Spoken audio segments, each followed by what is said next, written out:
Exactly. We just ran from the club with Fabiano, congratulations. What an impressive victory. And you have immediately the question from Peter Svidler, who just asked, how do you do it? Oh. You should explain. You know, I was so nervous during this game. I can't explain it at some point because I've played a lot of games against Richard where he outplays me in this sort of style.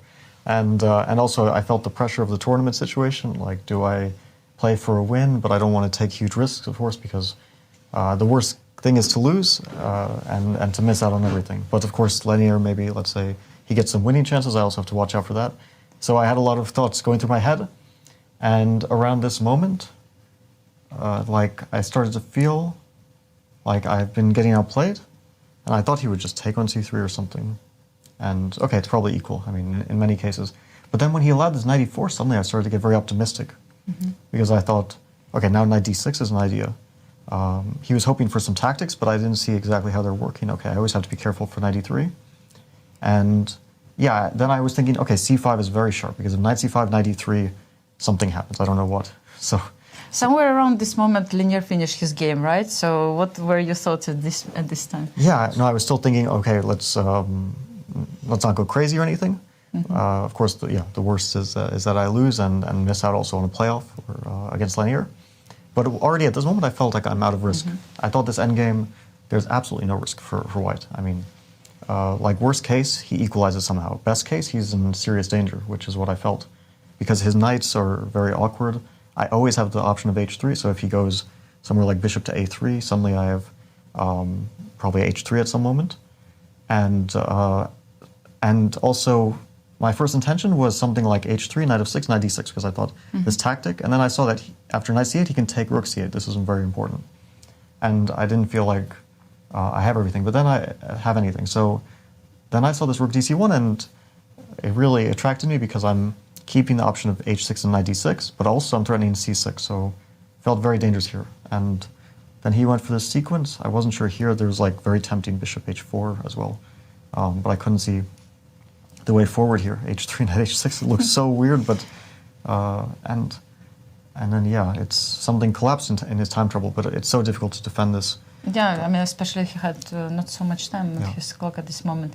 Yeah, you said that you felt pressure today, and it was a very important game. So finally, you reached your goal. This is the next one, as you told me a few days ago. Now you have to win the tournament. How does it feel? I mean, all this. Well, I actually remember last year, because last year Ali Reza came. He won the Rapid and Blitz, and he won the Sinquefield Cup, and he won the Grand Chess Tour. And I remember thinking, this is amazing to, like, I can't ever dream of doing this. And this year, somehow, I managed to do exactly what he did last year. So he inspired you, in a way? Well, I can't even say inspired, because I couldn't even expect that I would be able to reach these heights. But yeah, somehow it all worked out perfectly. Yeah, and you know, this year you were winning so many events, and let's say we were just following it on our screens, all the events, all the prizes you have won. What has changed in your life, let's say, or in your approach to the game that you think helped you to succeed this year? I can't really say, because at the start of the year I had some rough results, some really rough results, in, for example, Vikensee in the American Cup, and I wasn't feeling like I was playing so amazing. But somehow things worked out. I did start to work more than I was, like, let's say, during COVID years. This took a lot of my motivation to work and also to play. And now I feel like I've regained it, so I really enjoy working on chess again, and I enjoy playing, even with the stress, which is, of course, always there's always a lot of stress, but I still really enjoy playing. And, you know, sometimes it's like this. You have waves of good or bad. At the moment, I'm going through a period of good results, and hopefully it continues. Yeah. Who was in your team? Who was helping you during these events? Yeah, so I've been working here with a player who I've worked for already many months, Grigorio Parin. So we work very well together.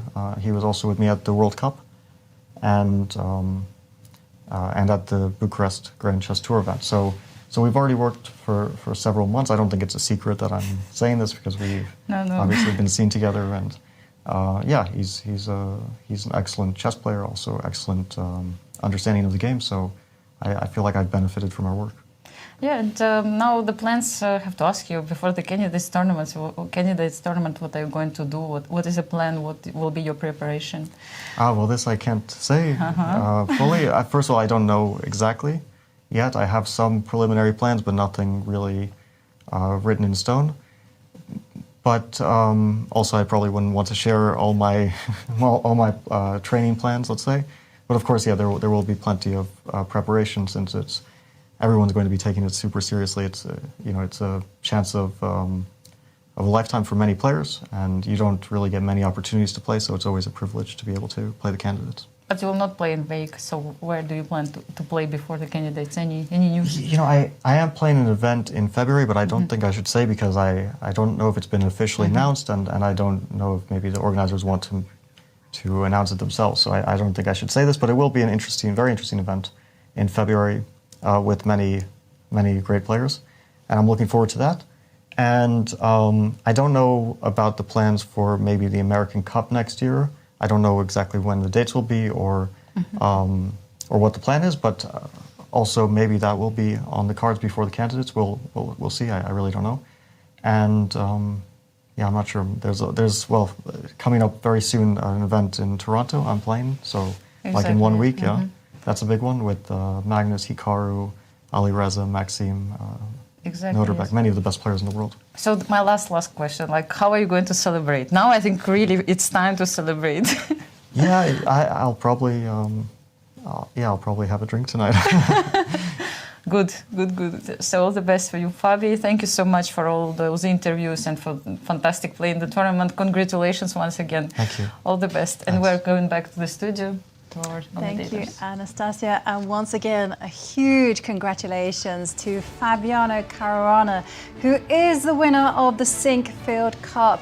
And he wins $100,000, as well as taking the grand chess tour points of 13.